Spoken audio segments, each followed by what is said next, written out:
Welcome back, and you are watching English grammar video.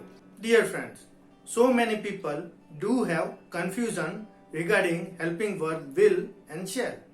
So today I will clear it. So let's check it out.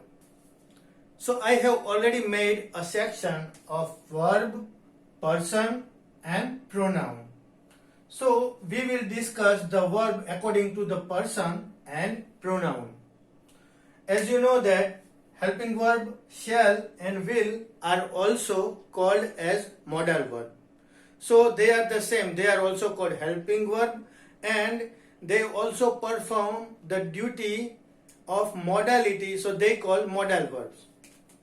So the helping verb shall, modal verb shall always used for the first person.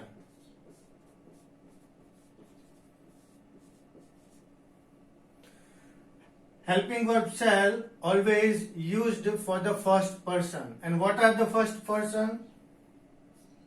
I and we. So you can say I shall, we shall.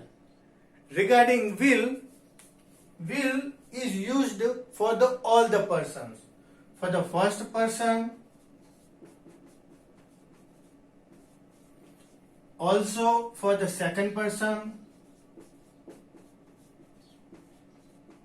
as well as for the third person.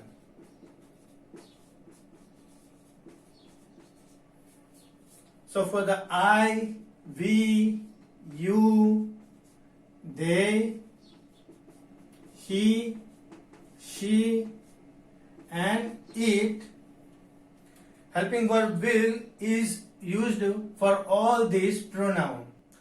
In short, helping verb shall is used for the pronoun I and we, and helping verb will is used for all the pronoun of first person, second person and third person. But there is also one important point that you should know about.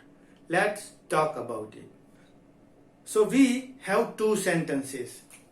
I will go and I shall go. So what is the difference between these two sentences? Because their meaning become the same. So the difference is, if you use the helping verb will in the simple future tense, in the future simple tense, and if you say I will go, means you are sure to go.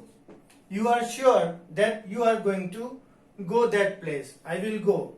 But if you say I shall go, which means you are not so sure to go.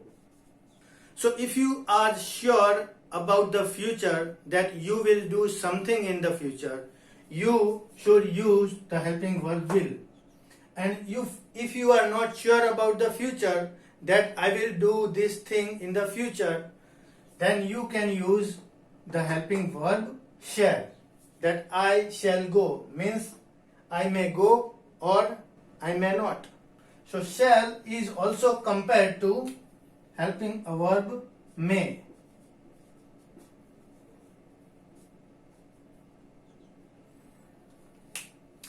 So that is the difference between these two helping verbs.